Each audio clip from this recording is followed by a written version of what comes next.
নমস্কার বন্ধুরা, আজ আবার একটা রেসিপি নিয়ে চলে আসলাম। আজ হবে সর্ষে ইলিশ। তো চলো দেখতে থাকো কীভাবে রান্নাটা করি।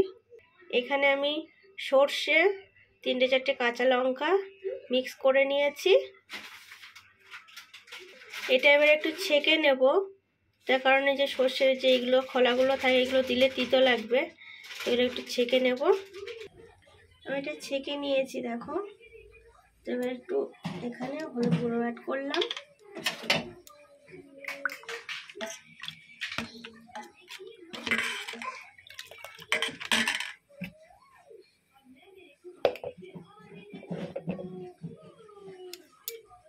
সর্ষে তো সর্ষের মতো হলুদ দিলে সাদা সাদা লাগে।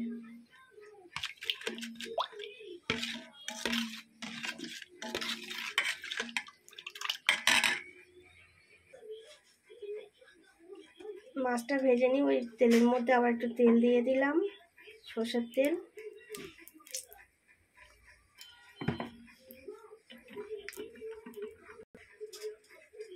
এবার দিয়ে দেবো কালো জিরে ফোড়ন।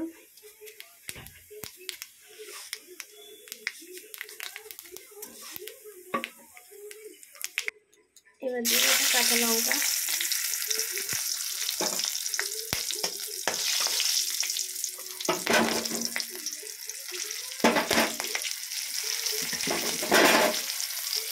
এবার ঢেলে দেবো গ্রেভিটা।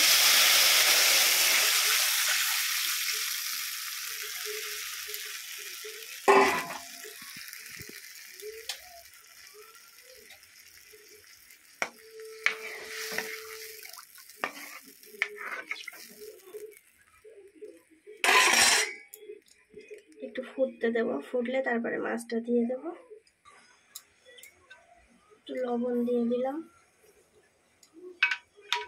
সর্ষেটা যখন মিক্স করেছিলাম, সর্ষের মধ্যে একটু লবণ দিয়েছিলাম, একটু কাঁচা সর্ষের তেল, 2-3টে কাঁচা লঙ্কা দিয়ে মিক্স করে নিয়েছি। তো এই সর্ষে ইলিশ বেশিক্ষণ লাগে না, তাড়াতাড়ি হয়ে যায় রেসিপিটা। ওটা দিলে কি তিতো লাগে না, লবণটা দিলে মিক্স করে নিলে তিতো লাগে না। ফুটে গেছে। এর মধ্যে অল্প একটুখানি শুকনো লঙ্কার গুঁড়ো অ্যাড করলাম।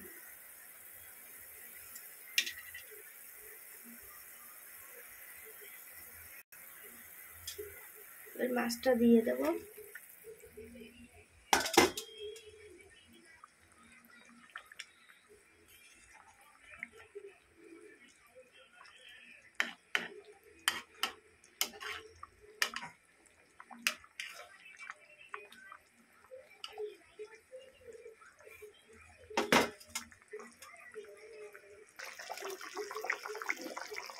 এর মধ্যে কাঁচা লঙ্কা অ্যাড করলাম, উপর থেকে কাঁচা সরষের তেল অ্যাড করছি। এটা দিলে আরো ভালো টেস্টটা আসবে।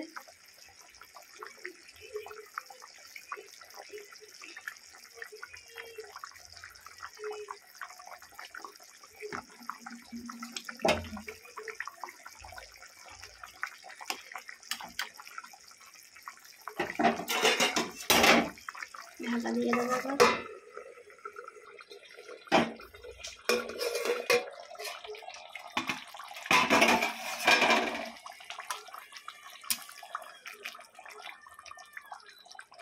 কত সুন্দর হয়েছে দেখো। আমি একটু অল্প একটু জিরের গুঁড়ো অ্যাড করছি এতে। এই যে আমরা এটা খাই 80টা, তো অল্প একটু অ্যাড করে দিলাম, এতে ব্যালেন্সটা ঠিকঠাক আসে।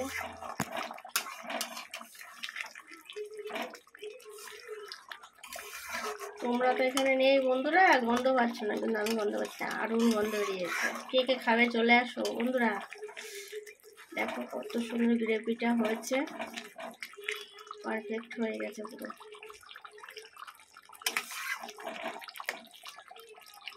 এবার নামিয়ে নেব। হয়ে গেছে, আমি নামিয়ে নিয়েছি। তো দেখো কত সুন্দর কালারটা এসছে। সর্ষে দিলে বন্ধুরা বেশি অত সুন্দর কালারটা আসে না, ঠিক আছে, মিডিয়াম।